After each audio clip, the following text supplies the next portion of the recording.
Thank you very much. Very much appreciated.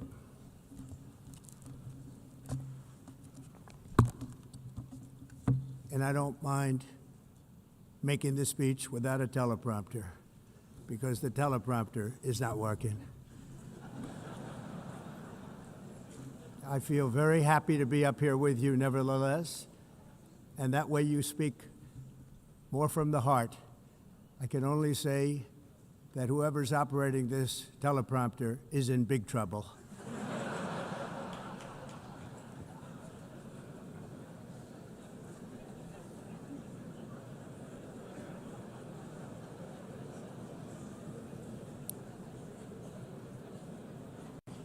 Hello, Madam First Lady.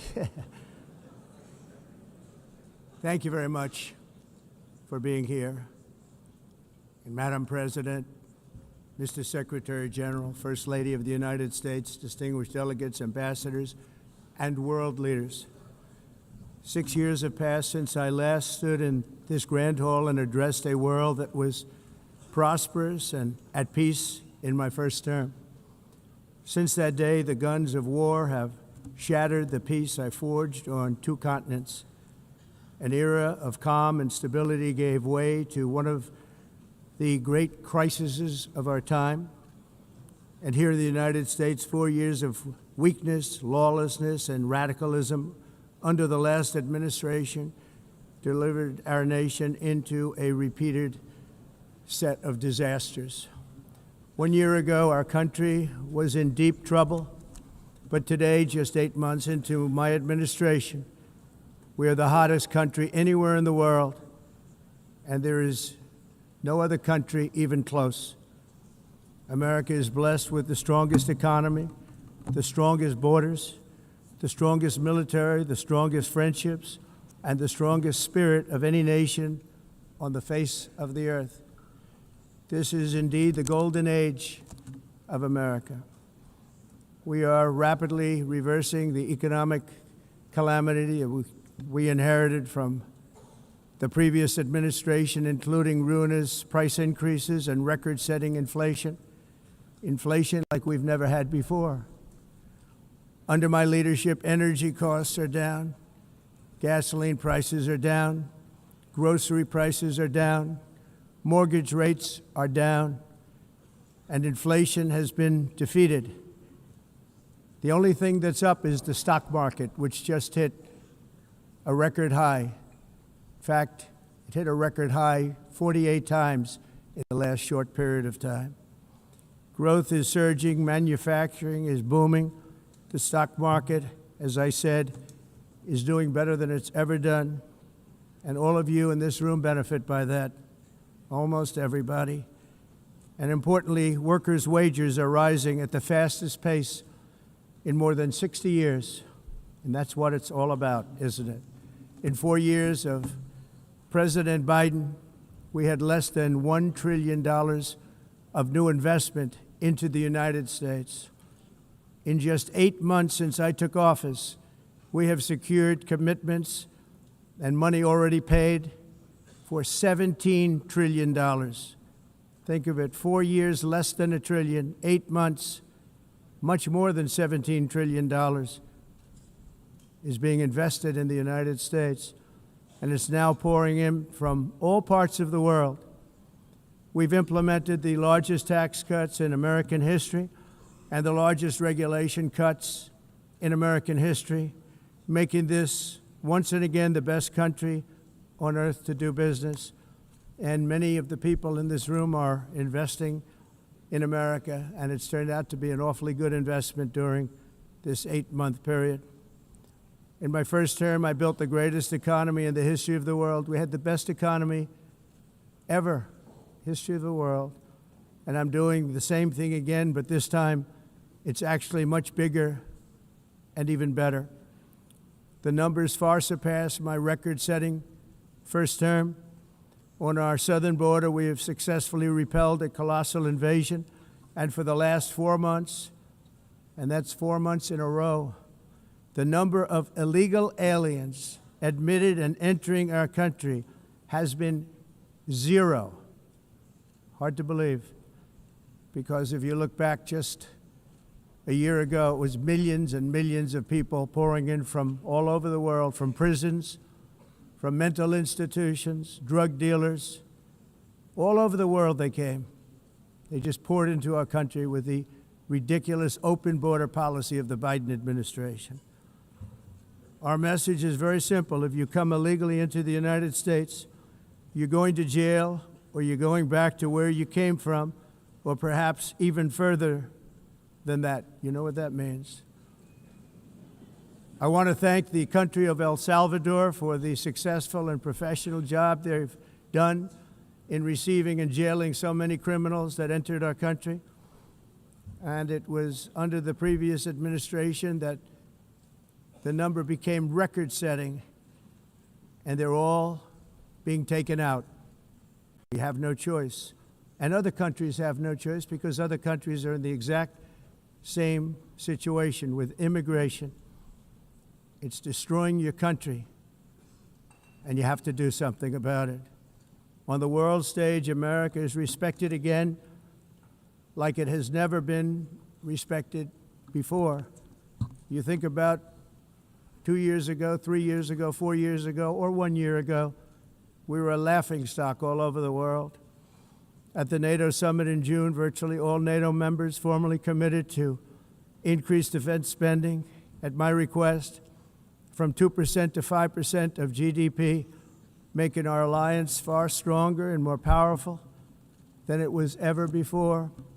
In May, I traveled to the Middle East to visit my friends and rebuild our partnerships in the Gulf and those valued relationships with Saudi Arabia, Qatar, and the UAE, and other countries are now, I believe, closer than ever before.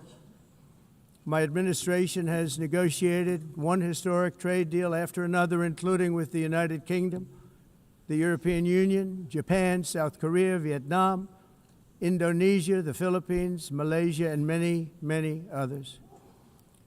Likewise, in a period of just 7 months, I have ended 7 unendable wars. They said they were unendable. You're never going to get them solved. Some were going for 31 years, 2 of them, 31, think of it, 31 years. One was 36 years. One was 28 years. I ended 7 wars. And in all cases, they were raging with countless thousands of people being killed. This includes Cambodia and Thailand, Kosovo and Serbia, the Congo and Rwanda, a vicious, violent war that was, Pakistan and India, Israel and Iran, Egypt and Ethiopia, and Armenia and Azerbaijan. It included all of them. No president or prime minister, and for that matter, no other country has ever done anything close to that.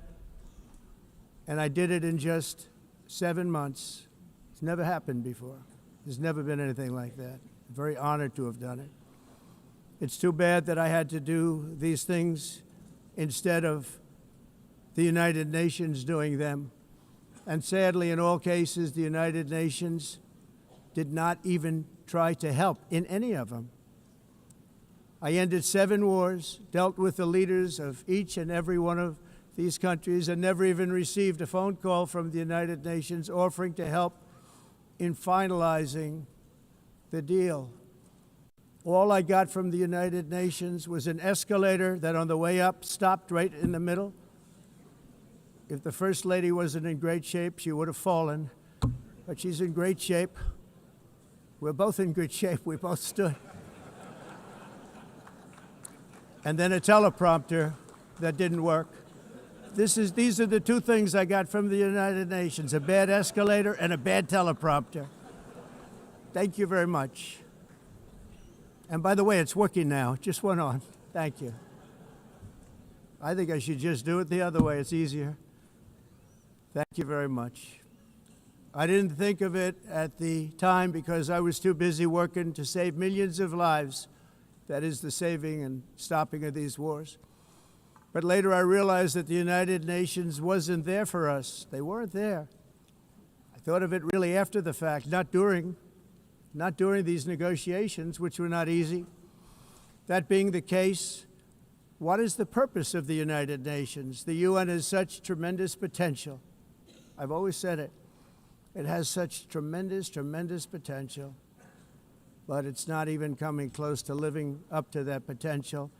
For the most part, at least for now, all they seem to do is write a really strongly worded letter and then never follow that letter up. It's empty words, and empty words don't solve war. The only thing that solves war and wars is action.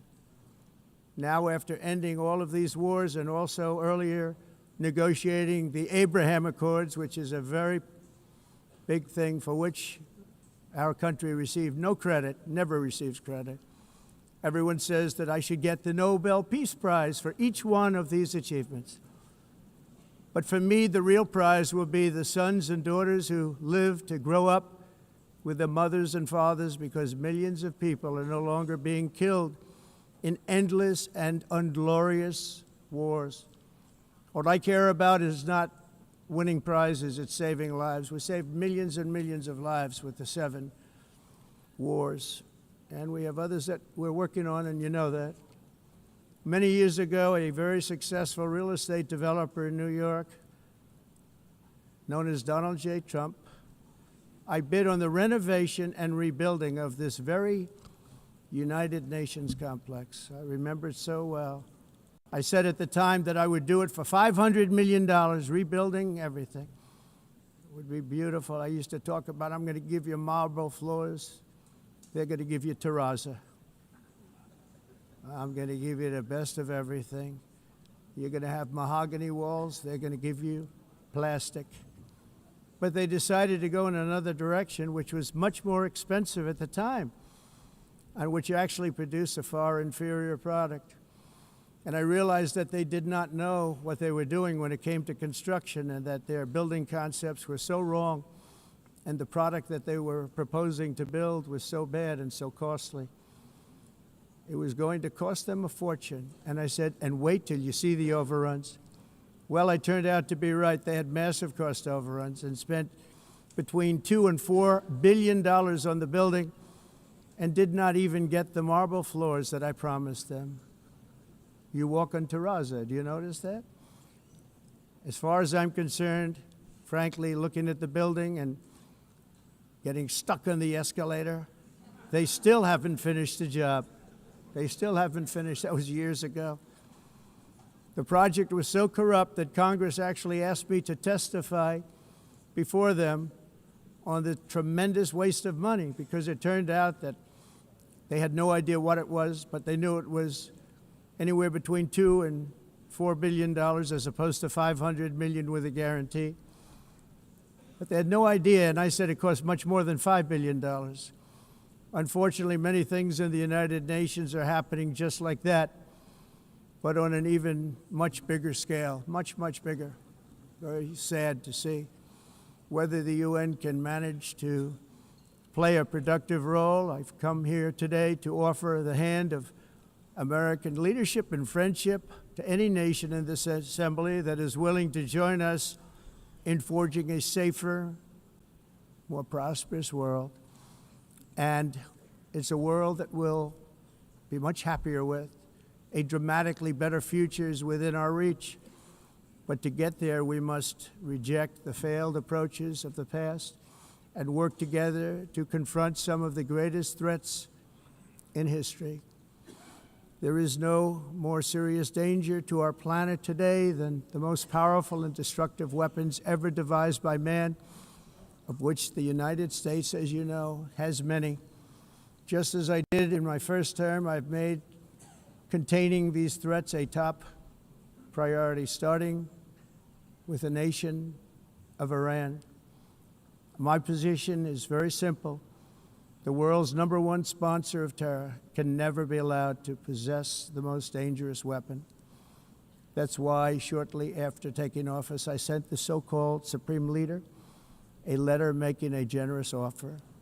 I extended a pledge of full cooperation in exchange for a suspension of Iran's nuclear program. The regime's answer was to continue their constant threats to their neighbors and U.S. interests throughout the region, and some great countries that are right nearby. Today, many of Iran's former military commanders, in fact, I can say almost all of them, are no longer with us. They're dead. And 3 months ago, in Operation Midnight Hammer, 7 American B-2 bombers dropped the 14 30,000-pound each bombs on Iran's key nuclear facilities, totally obliterating everything. No other country on earth could have done what we did. No other country has the equipment to do what we did. We have the greatest weapons on earth. We hate to use them. But we did something that for 22 years people wanted to do.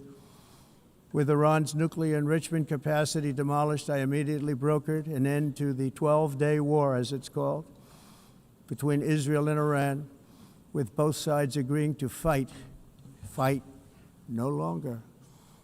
As everyone knows, I have also been deeply engaged in seeking a ceasefire in Gaza. Have to get that done.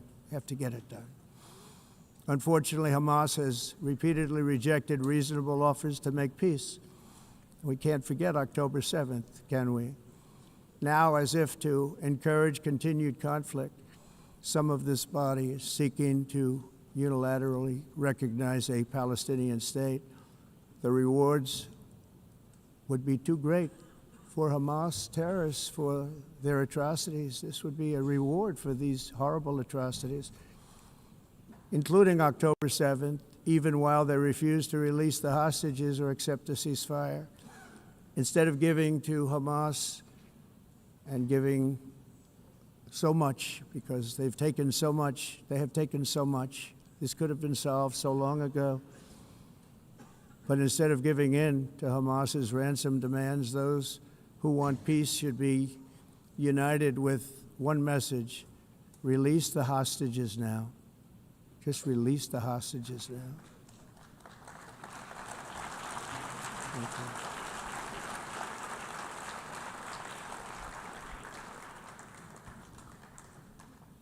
Thank you. As we have got to come together, and we will come together, got to get it done. We have to stop the war in Gaza immediately. We have to stop it. We have to get it done.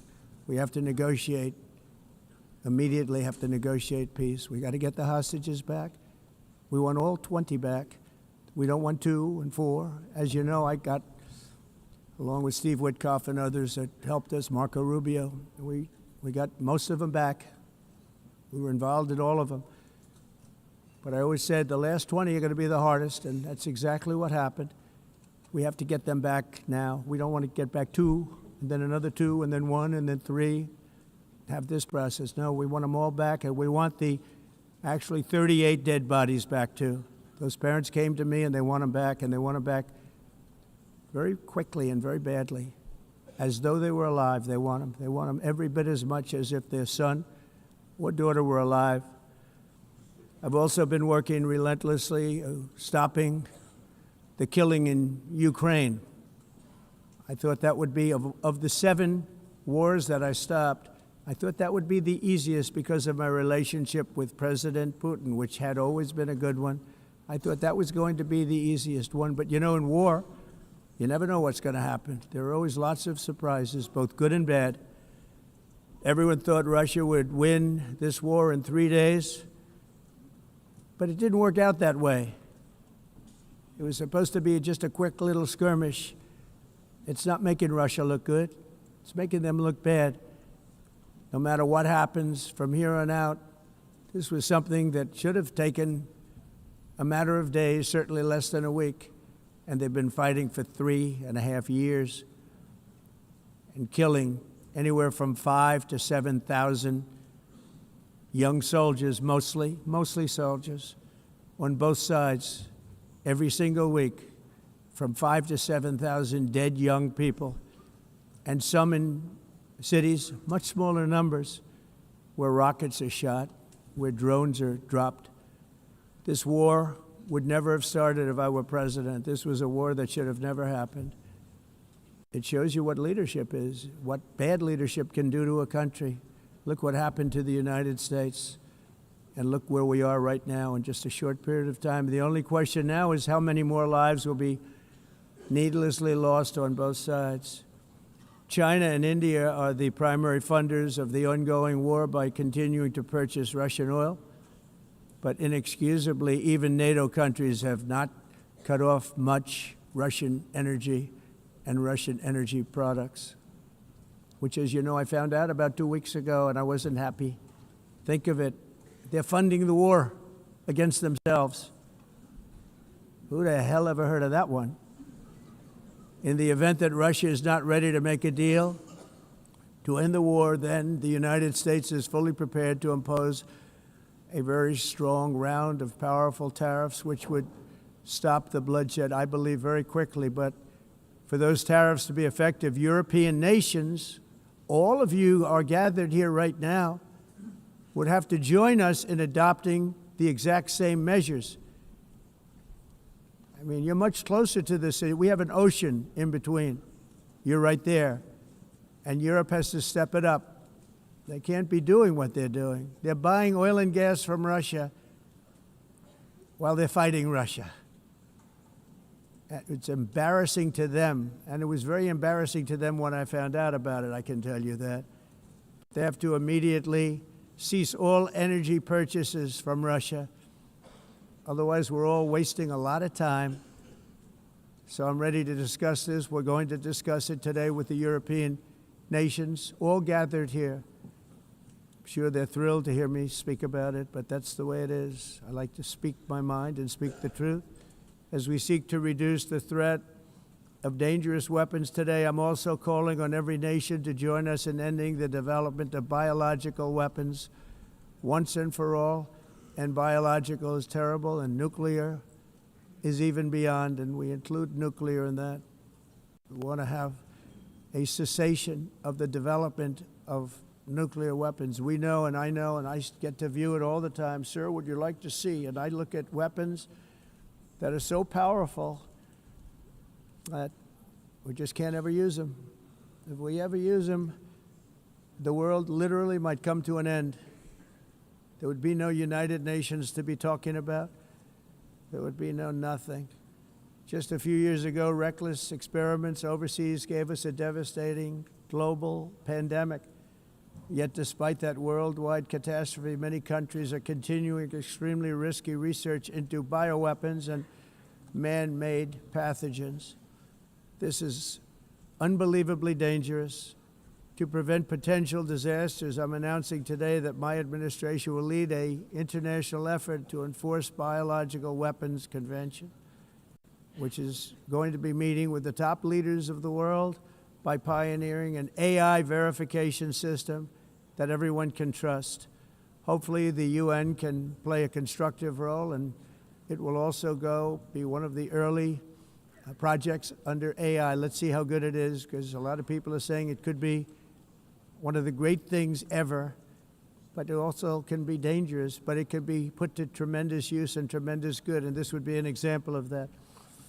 Not only is the UN not solving the problems it should, too often, it's actually creating new problems for us to solve. The best example is the #1 political issue of our time, the crisis of uncontrolled migration. It's uncontrolled. Your countries are being ruined. The United Nations is funding an assault on Western countries and their borders.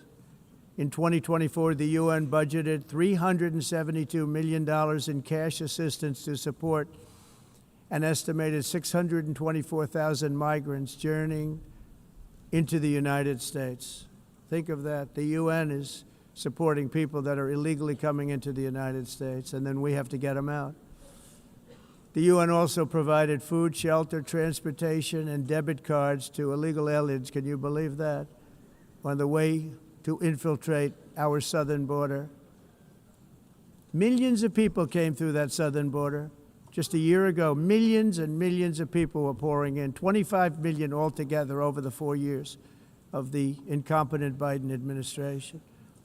And now we have it stopped, totally stopped. In fact, they're not even coming anymore because they know they can't get through. But what took place is totally unacceptable. The UN is supposed to stop invasions, not create them and not finance them. In the United States, we reject the idea that mass numbers of people from foreign lands can be permitted to travel halfway around the world, trample our borders, violate our sovereignty, cause unmitigated crime, and deplete our social safety net. We have reasserted that America belongs to the American people, and I encourage all countries to take their own stand in defense of their citizens as well. You have to do that because I see it. I'm not mentioning names. I see it, and I can call every single one of them out. You're destroying your countries. They're being destroyed. Europe is in serious trouble. They've been invaded by a force of illegal aliens like nobody's ever seen before. Illegal aliens are pouring into Europe. Nobody is ever, and nobody's doing anything to change it, to get them out. It's not sustainable. And because they choose to be politically correct, they're doing just absolutely nothing about it. And I have to say, I look at London where you have a terrible mayor, terrible, terrible mayor. And it's been so changed, so changed. Now they want to go to Sharia law, but you're in a different country. You can't do that. Both the immigration and their suicidal energy ideas will be the death of Western Europe if something is not done immediately. This cannot be sustained. What makes the world so beautiful is that each country is unique. But to stay this way, every sovereign nation must have the right to control their own borders. You have the right to control your borders, as we do now, and to limit the sheer numbers of migrants entering their countries and paid for by the people of that nation that were there and that built that particular nation at the time.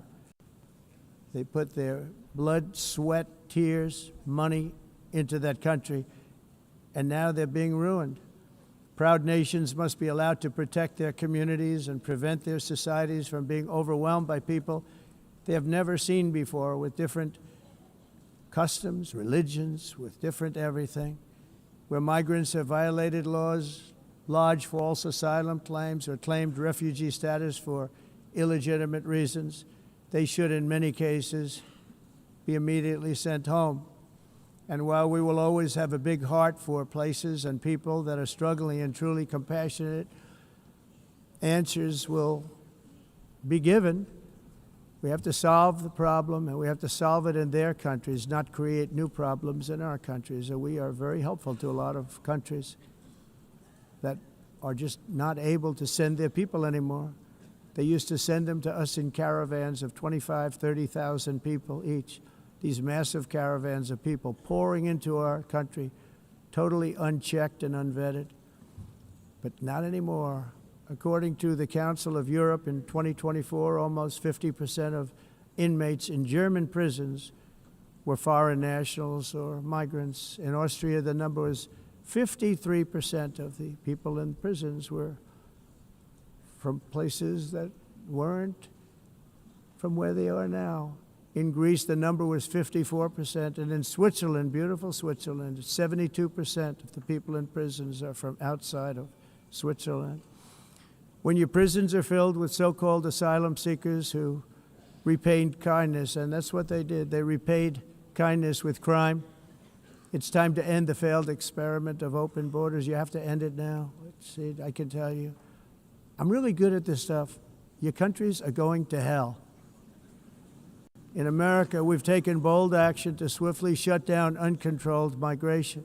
Once we started detaining and deporting everyone who crossed the border and removing illegal aliens from the United States, they simply stopped coming. They're not coming anymore. We're getting a lot of credit, but they're not coming anymore. This was a humanitarian act for all involved, because on the trips up, thousands of people a week were dying. Women were being raped. Nobody's ever seen anything like it. Raped, horribly beaten, raped. On the trip up, the journey up, it was a long walk. It was a long, arduous journey, indeed. And it was also a historic victory against human trafficking throughout the region. What we did was a victory, and we saved so many lives of people that wouldn't make the journey. That journey was loaded up with death. loaded up with death. Dead bodies all along the roads of jungles to get up. They go through jungles, they go through areas so hot you couldn't breathe. They were dying of suffocation, areas so hot that you couldn't breathe. Dead bodies all over. By them not coming, we're saving tremendous numbers of lives. My people have done a fantastic job in doing what they did, and the American public agrees with it. I mean, I was very proud to see this morning I have the highest poll numbers I've ever had. Part of it is because of what we've done on the border. I guess the other part is what we've done on the economy. Joe Biden's policies empowered murderous gangs, human smugglers, child traffickers, drug cartels, and prisoners from all over the world. The previous administration also lost nearly 300,000 children. Think of that. They lost more than 300,000 children, little children, who were trafficked into the United States on the Biden watch, many of whom have been raped, exploited, and abused, and sold. Sold. Nobody talks about that. The fake news doesn't write about it. With many others, young children who are missing or dead. And we found a lot of these children, and we're sending them back, and we've been sending them back to their parents. They said, nobody knows who they are. They said, where do you come from? And they'll give us a country, and we'll find out, and we'll figure it out, and we'll bring them back to their homes. And the mother and father rush to the door, and their tears in their eyes. They can't believe that they're seeing their son or daughter, their little son or daughter again. We've done almost 30,000 of them so far. Any system that results in the mass trafficking of children is inherently evil. Yet that is exactly what the globalist migration agenda has done, and it's what it's all about. In America, those days, as you know, are over. The Trump administration is working, and we are continuing to work to track down the villains that are causing this problem, and also, as I said, to get back the 30,000 we've already returned. Now I think we're going to have another. We're going to find a lot. You're not going to find all of them. 300, more than 300,000. They're lost or they're dead. They're lost or they're dead because of the animals that did this. To protect our citizens, I've also designated multiple savage drug cartels as far as and you see this, and you see it happening right before your eyes. Let's put it this way, people don't like taking big loads of drugs in boats anymore. There aren't too many boats that are traveling on the seas by Venezuela. They tend not to want to travel very quickly anymore. And we've virtually stopped drugs coming into our country by sea. We call them the water drugs. They kill hundreds of thousands of people. I've also designated multiple savage drug cartels as far as foreign terrorist organizations, along with two bloodthirsty transnational gangs, probably the worst gangs anywhere in the world, MS-13 and Tren de Aragua. Tren de Aragua is from Venezuela, by the way. Such organizations torture, maim, mutilate, and murder with impunity. They're the enemies of all humanity. And for this reason, we've recently begun using the supreme power of the United States military to destroy Venezuelan terrorists and trafficking networks led by Nicolas Maduro. To every terrorist thug smuggling poisonous drugs into the United States of America, please be warned that we will blow you out of existence. That's what we're doing. We have no choice. Can't let it happen. They're destroying. I believe we lost 300,000 people last year to drugs, 300,000. Fentanyl and other drugs. Each boat that we sink carries drugs that would kill more than 25,000 Americans. We will not let that happen. Energy is another area where the United States is now thriving like never before. We're getting rid of the falsely named renewables. By the way, they're a joke. They don't work. They're too expensive. They're not strong enough to fire up the plants that you need to make your country great. The wind doesn't blow. Those big windmills are so pathetic and so bad, so expensive to operate. And they have to be rebuilt all the time, and they start to rust and rot most expensive energy ever conceived, and it's actually energy. You're supposed to make money with energy, not lose money. You lose money, the governments have to subsidize. You can't put them out without massive subsidies. And most of them are built in China, and I give China a lot of credit. They build them, but they have very few wind farms. So why is it that they build them and they send them all over the world, but they barely use them? You know what they use? Coal. They use gas. They use almost anything, but they don't like wind. But they sure as hell like selling the windmills. Europe, on the other hand, has a long way to go, with many countries being on the brink of destruction because of the green energy agenda. And I give a lot of credit to Germany. Germany was being led down a very sick path, both on immigration, by the way, and on energy. They were going green, and they were going bankrupt. And the new leadership came in, and they went back to where they were, with fossil fuel and with nuclear, which is good. It's now safe, and you can do it properly. But they went back to where they were, and they opened up a lot of different plants, energy-producing plants, and they're doing well. I give Germany a lot of credit for that. They've said this is a disaster, what's happening. They were going all green. All green is all bankrupt. That's what it represents. And it's not politically correct. I'll be very badly criticized for saying it, but I'm here to tell the truth. I don't care. It doesn't matter to me. I'm in New York City. I'm feeling a lot safer. Crime, we're getting crime down. And by the way, speaking of crime, Washington, D.C. Washington, D.C.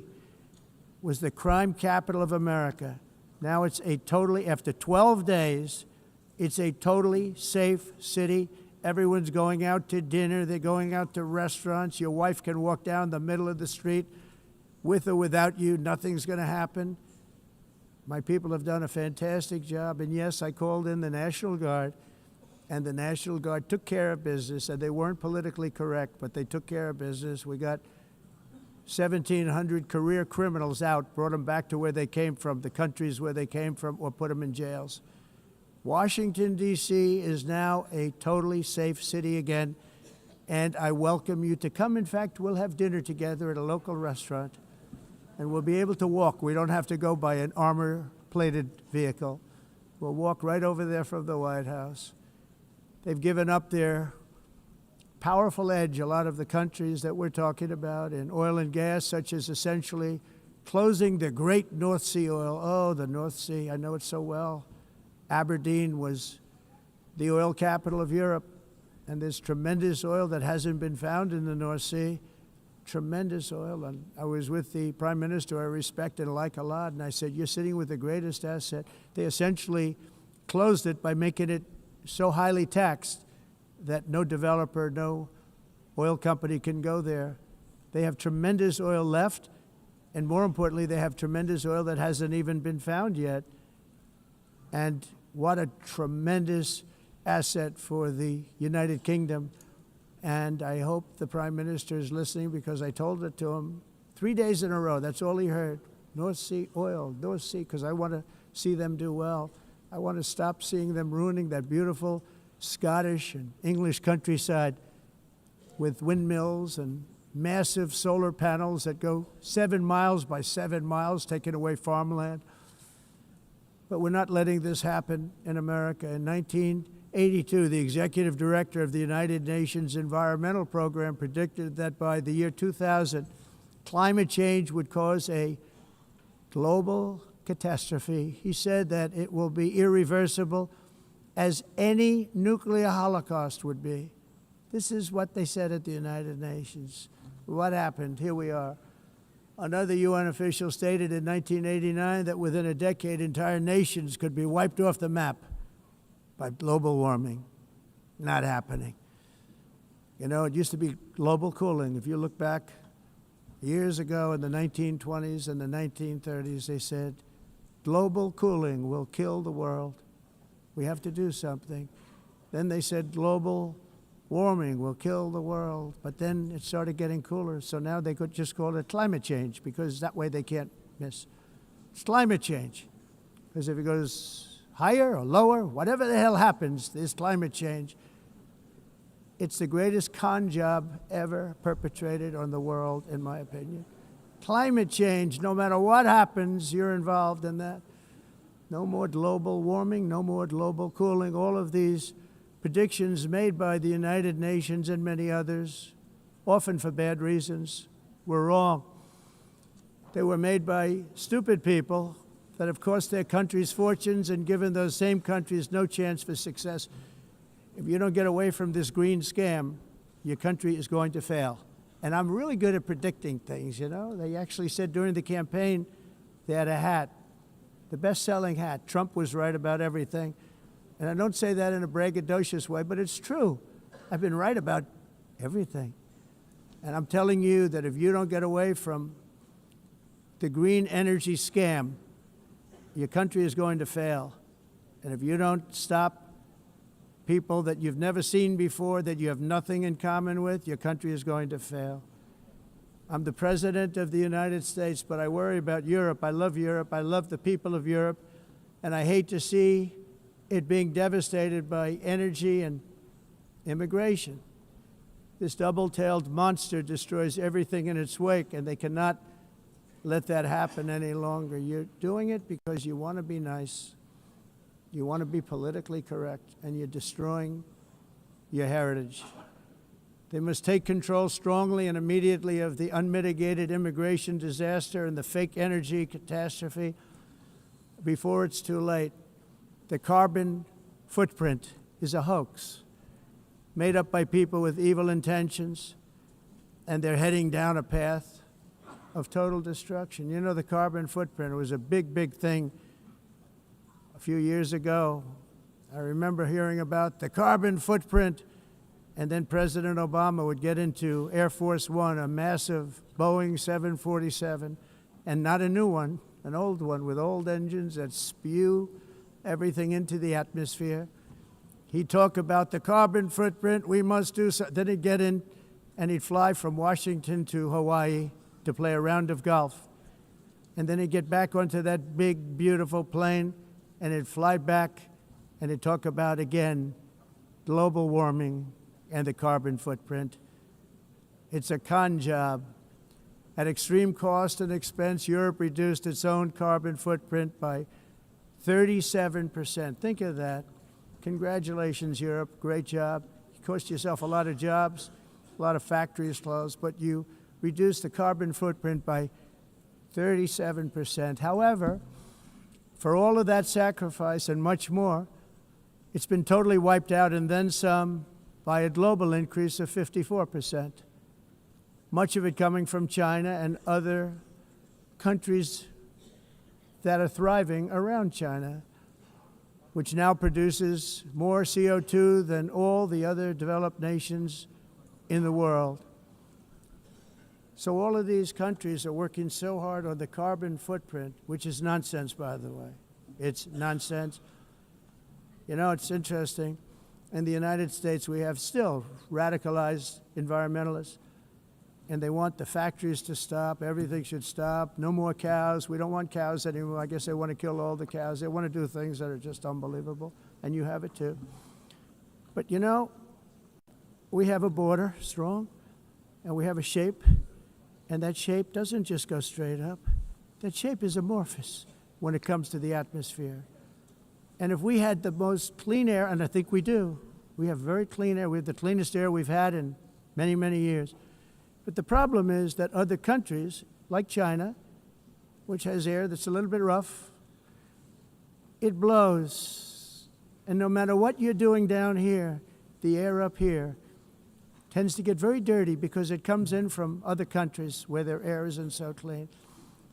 And the environmentalists refuse to acknowledge that. Same thing with garbage. In Asia, they dump much of their garbage right into the ocean. And over about a 1 week and 2 week journey, it flows right past Los Angeles. You've seen it. Massive amounts of garbage, almost too much to do anything about, flowing past Los Angeles, past San Francisco, and then somebody will get in trouble because he dropped a cigarette on the beach. The whole thing is crazy.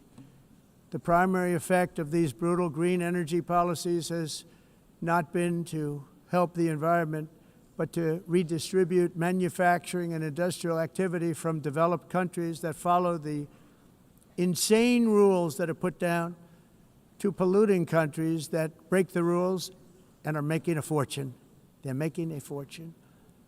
European electricity bills are now 4 to 5 times more expensive than those in China, and 2 to 3 times higher than the United States. And our bills are coming way down. You probably see that our gasoline prices are way down. You know, we have an expression, drill, baby, drill, and that's what we're doing. We're going to be much lower in a year from now. But they've come way down over the last year. As a result, every air conditioner is like very uncommon to see one in some of these countries because the electric costs are so high. So while the U.S. has approximately 1,300 heat-related deaths annually, that's a lot, Europe loses more than 175,000 people to heat deaths each year because the costs are so expensive you can't turn on an air conditioner. What is that all about? That's not Europe. That's not the Europe that I love and know. All in the name of pretending to stop the global warming hoax. The entire globalist concept of asking successful industrialized nations to inflict pain on themselves and radically disrupt their entire societies must be rejected completely and totally, and it must be immediate. That's why in America I withdrew from the fake Paris Climate Accord, where, by the way, America was paying so much more than every country. Others weren't paying. China didn't have to pay until 2030. Russia was given an old standard that was easy to meet, a 1990 standard. But for the United States, we're supposed to pay like $1 trillion. And I said, this is another scam. The fact is, the United States has been taken advantage of by the world for many, many years, but not any longer, as you probably noticed.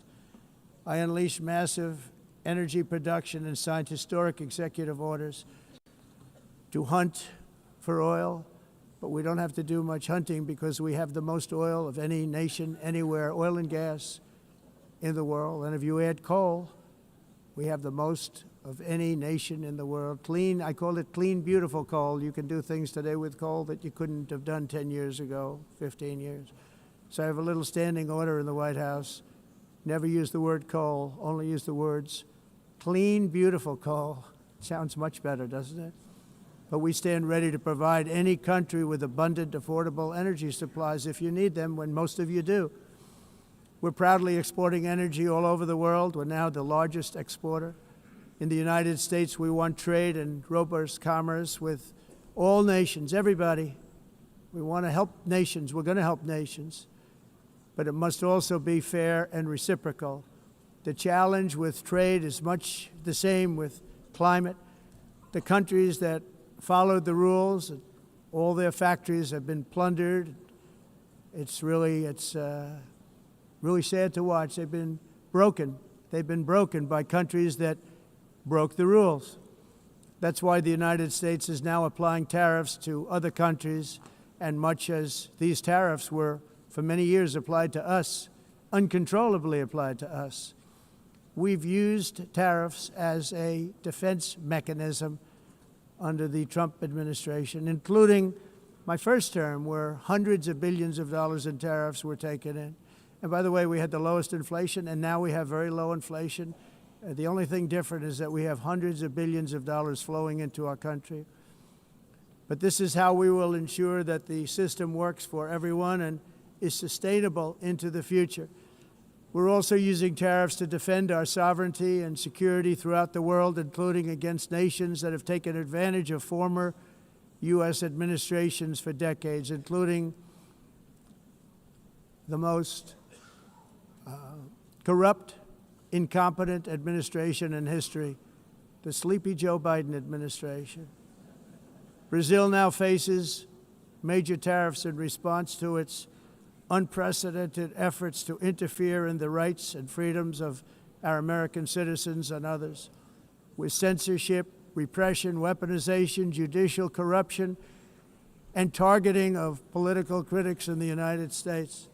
I have a little problem saying this because I must tell you, I was walking in and the leader of Brazil was walking out. We saw him and I saw him, he saw me, and we embraced. And then I'm saying, can you believe I'm going to be saying this in just 2 minutes? But we actually agreed that we would meet next week. We didn't have much time to talk, like about 20 seconds. They were in retrospect, I'm glad I waited because this thing didn't work out too well. But we did talk, we had a good talk, and we agreed to meet next week, if that's of interest. But he seemed like a very nice man, actually. He liked me, I liked him. But if you, and I only do business with people I like. When I don't like them, I don't like them. But we had, at least for about 39 seconds, we had excellent chemistry. It's a good sign. But also in the past, Brazil, can you believe this, unfairly tariffed our nation, but now because of our tariffs, we are hitting them back, and we're hitting them back very hard. As president, I will always defend our national sovereignty and the rights of American citizens. So I'm very sorry to say this, that Brazil is doing poorly and will continue to do poorly. They can only do well when they're working with us. Without us, they will fail, just as others have failed. It's true. Next year, the United States will celebrate the 250th anniversary of our glorious independence, a testament to enduring power and American freedom and spirit. We will also be proudly hosting the 2026 FIFA World Cup, and shortly thereafter, the 2028 Olympics, which is going to be very exciting. I hope you all come. I hope that countless people from all over the globe will take part of these will be great celebrations of liberty and human achievement, and that together we all can rejoice in the miracles of history that began in July 4th, 1776, when we founded the light to all nations. And it's something really that an amazing thing came out of that date. It's called the United States of America. In honor of this momentous anniversary, I hope that all countries who find inspiration in our example will join us in renewing our commitment, values, and those values really that we hold so dear. Together, let us defend free speech and free expression. Let us protect religious liberty, including for the most persecuted religion on the planet today. It's called Christianity. And let us safeguard our sovereignty and cherish qualities that have made each of our nations so special, incredible, and extraordinary. In closing, I just want to repeat that immigration and the high cost of so-called green renewable energy is destroying a large part of the free world and a large part of our planet.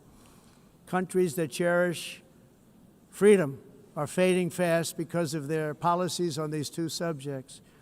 You need strong borders and traditional energy sources if you are going to be great again.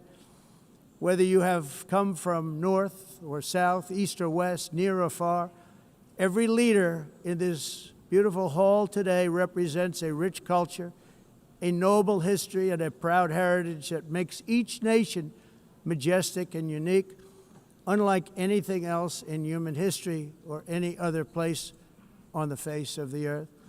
From London to Lima, from Rome to Athens, from Paris to Seoul, from Cairo to Tokyo and Amsterdam to right here in New York City, we stand on the shoulders of the leaders and legends, generals and giants, heroes and titans who won and built our beloved nations, all of our nations, with their own courage, strength, spirit, and skill.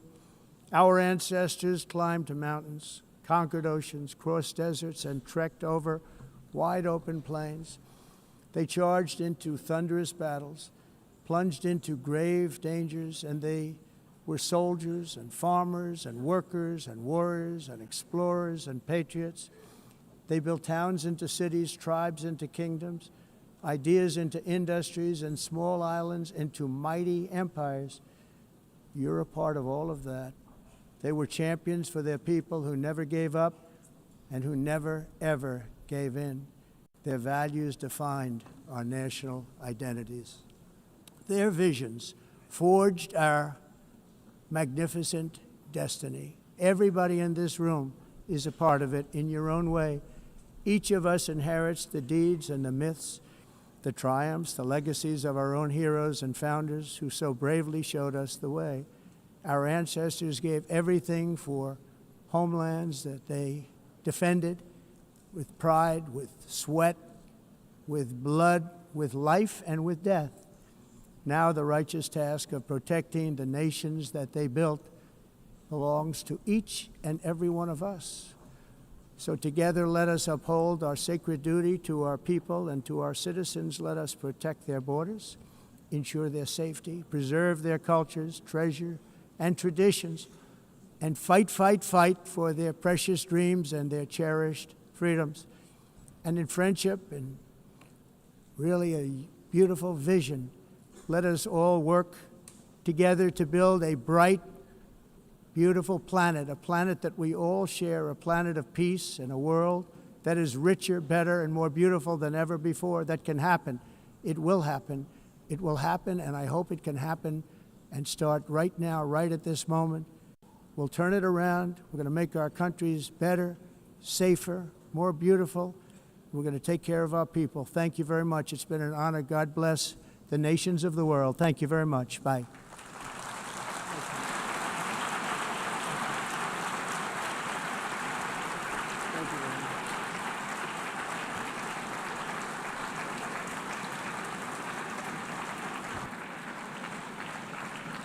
On behalf of the Assembly, I wish to thank the President of the United States,